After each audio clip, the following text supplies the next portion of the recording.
DEI is a term you've probably heard quite a bit. DEI. And DEI. DEI. The city were considering military force to acquire Panama and Greenland. Are you also considering military force to annex and acquire Canada? No. Economic force. Growing the economy and raising living standards is the UK government's #1 mission. That growth must be secure and resilient. Pragmatic cooperation with our international partners, that includes trade with China. Hey guys, it's Seth with World Economic Tour this week. In this video, I'm going to talk about major economies, major currencies, Bitcoin, Magnificent 7 stock. United States, the biggest economy in the world, is serious about annexing Canada. President Donald Trump thinks that Canada is just another Taj Mahal that he boasts of owning in his book, The Art of Deal. This thing started off as a joke, but now it's getting more and more traction. Donald Trump also said that he would use economic force to pressure Canada to get into United States. Justin Trudeau has responded to that, saying that there is no snowball's chance in hell that Canada would join United States as its 51st state. Trump sent his son to Greenland to see if there is any support from Greenlanders to join United States, and interestingly, there are supporters, but Canadians are offended. When Mr. Donald Trump realized that he said America did not need Canadian products or lumber. We will see about that later. It is quite obvious now that the United States is going to go with its tariff program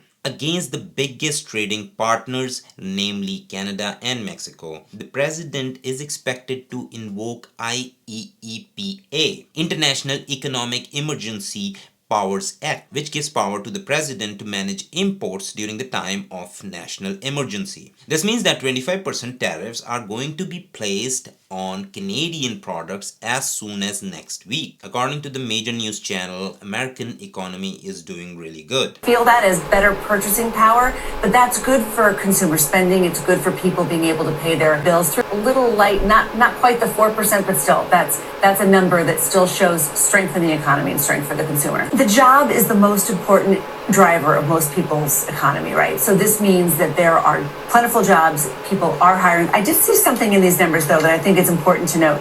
Long-term unemployed, that's people out of work for 6 months or longer, that's actually up from last year. So the unemployment rate is at 4.1%, and in December, 256,000 jobs were added. This is more than expected. 2.23 million jobs have been added in 2024. Healthcare was the strongest sector, followed by retail trade, followed by government jobs, which was followed by social assistance. The interest rate cut from Federal Reserve is unlikely in near future. If it happened, the inflation will shoot up. One thing that needs to be noticed here, that the picture painted by news channels is not as good as it seems. Although the unemployment is at 4.1%, but the long-term unemployment is up. This means that people who are out of work for 6 months and more are higher in number.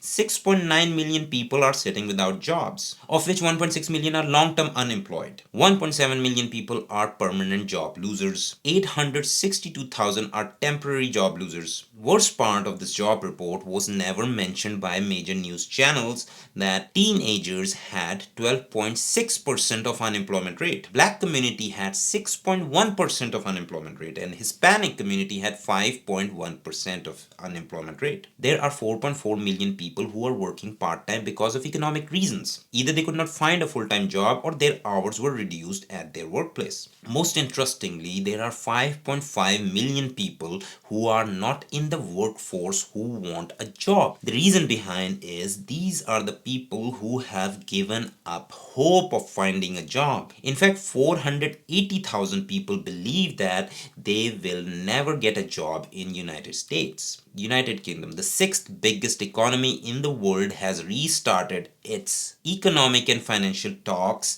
with China after 6 years of hiatus. This is the big news in the context of new trade policies that are going to be introduced by United States. Rachel Reeves, who is Britain's Treasury Chief, has paid a visit to Beijing and met with Vice Premier and Vice President of China. Britain is looking to improve its exchanges in areas such as sustainable finance, capital market connectivity, pension and regulatory alignment, as well as trade and investment. China is looking to improve its exchanges in trade and investment, clean energy, financial services, the green economy, biomedicine, artificial intelligence and other fields. This meeting included senior executives from Bank of England, Treasury, UK Financial Conduct Authority, and London Stock Exchange Group. This meeting is also in wake of the meeting on the sidelines of G20 summit in November in Brazil between President Xi Jinping and British Prime Minister Keir Starmer. British Foreign Secretary David Lammy has already traveled to China earlier. This means that this meeting was actually to lay down groundworks to start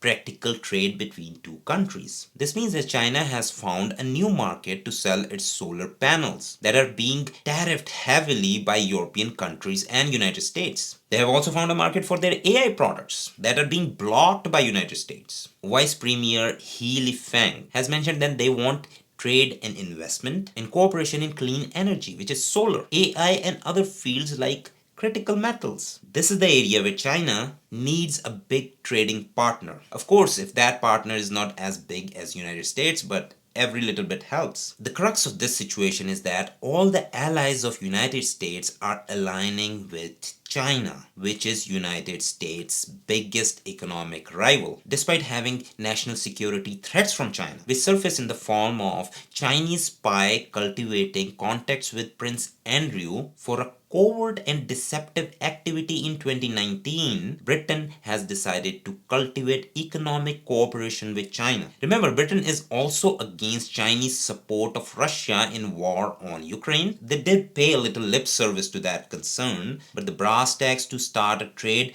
were taken care of on priority basis. And it is just in time as Trump administration is due to take office in December 20, and Trump is going to sign tariff papers within hours, which will block Chinese businesses to access United States market without tariffs. India, the fifth largest economy, soon to be fourth largest economy thanks to Germany's adamant governments one after the other, is going to see weaker growth in 2025. This is being reported by International Monetary Fund (IMF). The reason quoted is a lot of uncertainty because of new US trade policies. Inside India, the economy is estimated to slow to a 4-year low in 2025 due to moderation in manufacturing and sluggish investment. This year, the GDP is expected to grow at 6.4% as compared to 8.2% last year. It is the weakest expected growth after pandemic. The Indian government itself has lowered their projections, which economists believe that are still too optimistic. Now, this has made difficult Narendra Modi's government to achieve the target of putting India into the list of developed countries. When the GDP projections are lower, that means that there are going to be lesser jobs. Inflation has gone up and wages have dropped. The consumer spending is declining, which is an important part of Indian economy. Remember, consumer spending contributes 60% of GDP in India. The rural sector is doing good. Remember, India has a big agricultural sector, although it doesn't contribute a lot to the GDP, but it employs 60% of the population of India. So it is very vital for the country. A lot of exports and staples are contributed by India in South Asia. It is one of the biggest producer of rice and wheat and many other fruits and vegetables. Whatever promising is going to come out of Indian economy this year is going to come out from agriculture sector. According to Bloomberg, all-out policy support is needed from the government to get Indian economy back on track. United States dollar is doing good against major currencies. See, Euro did not make any changes in last 5 days. Japanese yen actually appreciated against United States dollar. Pound sterling lost its value a little bit against USD. Same with Australian dollar without any changes. Canadian dollar, no changes. Swiss franc has lost some steam against United States dollar, and Chinese yuan did not lose any value and did not appreciate it against United States dollar. Now let's talk about Bitcoin. There's a news about Bitcoin. You know, the CEO of JP Morgan, Jamie Dimon, has come out again criticizing Bitcoin. He continually says that Bitcoin has no intrinsic value. It is related with money laundering and criminal activities. Remember, he has said that before in 2017, that cryptocurrency is a fraud. It is like smoking. People can buy it, but using it would hurt them. This is totally ridiculous. Bitcoin is not related with criminal activities or money laundering. It is not something hovering around the dark web. The transactions can be traced. They can be traced easily where they started from and where they ended. It is not a secret anymore. Educated people know that. This is clearly an insecurity Mr. Jamie Dimon has, that he's going to lose his job once there is another currency that becomes a legal tender, because he represents a bank. If there is a legal tender, the banks would lose their control over the currency, and that is true. Earlier, his insecurity was so pronounced that he threatened to fire any trader of JP Morgan that was found trading cryptocurrency. This guy has given a stupid statement recently saying that Bitcoin is used by sex traffickers, money launderers, and ransomware, so don't use it. It is like saying that do not eat oatmeal because sex traffickers and criminals eat oatmeal in breakfast. Well, cryptocurrency is money. Everybody can use it. Stop the crime, not the currency. It is also ironic to hear that his own bank engaged in Bitcoin in 2021 when they created an in-house fund just to see how it goes, whether they make money in cryptocurrency or they don't, but it did not work out for them. And the result was they turned against it. And this CEO, who's very proud of becoming the first billionaire banker in United States, is crying his hubris of the defeated. Take a chill pill, old man. You need to retire now. There's another news about Bitcoin that came out 3 days ago. A guy named James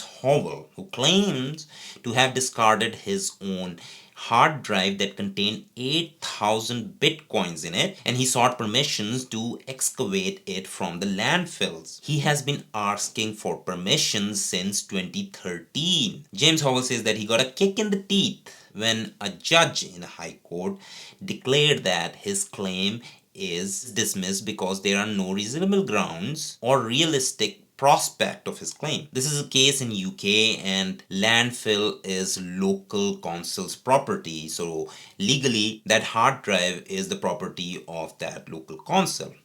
Currently that hard drive is worth at $750 million. If it is found, the council probably would be the richest council in United Kingdom. Jackpot for the council. Let's talk about Magnificent Seven. Apple, Microsoft, Amazon, Alphabet, Tesla, Meta, Nvidia. Apple in last 5 days has lost 4.04%. Currently standing at 234.40 cents. There is a good news for Tim Cook, the CEO. He has got 18% increase in his salary. He went home with $74.6 million in 2024. That is absolutely humongous. But that is not an important news. The important news about Apple is that they have denied the proposal of the shareholders to roll back their diversity, equity, and inclusion policy. Now remember, this is a new white supremacist agenda being pushed by incoming Republicans. The US corporations are being criticized by Republicans for compromising the company's growth by implementing policies like DEI. And they're very specific about DEI, diversity, equity, and inclusion policy, which is aimed at including Black community and other minority groups. Now, this criticism is totally preposterous. This policy has not stunted the growth of the companies. It has actually improved the growth of the companies. These companies have made more money year over year because it has improved the corporate image of these companies, making them likable to wider population, making them popular among general public. I would say that this is just white supremacist agenda that would do nothing but to ruin these companies' image. Microsoft dropped by 2.55% in 5 days, $417.19. Now, there is another good news about Microsoft, that they are going to invest in India this time in AI program. They're going to invest $3 billion. Earlier this year, they announced $80 billion investment in AI projects. Talking about Amazon, Amazon has lost 3.69% in its value in last 5 days, currently standing at $218.46. Amazon is also going to roll back its DEI program to align itself with incoming government, but Mr. Jeff Bezos, remember that Elon Musk is ahead of you. Alphabet, Google also dropped in value, but it dropped the least among all Magnificent 7 stocks, currently standing at 192.29 cents and dropped 1.57%. There is no really big news about Alphabet as of now. Tesla, which is at $403.31, it lost 4.66% in last 5 days.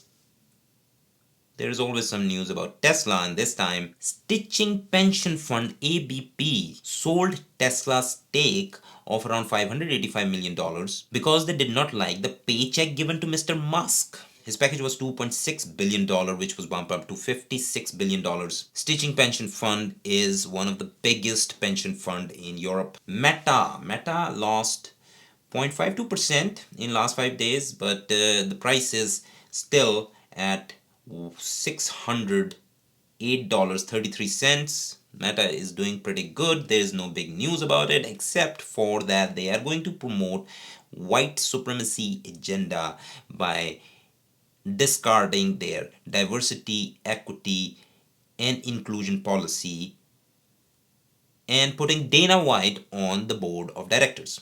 Nvidia had to suffer 10.28% in past 5 days. The reason behind is White House new restrictions on AI exports and basically exports to China. So the stock is bearing the brunt of those restrictions. There is no other news as big as this one about Nvidia. So that is it for World Economic Tour Tuesday this week. Thanks for watching. Like, subscribe, and don't forget to comment. See you in the next video.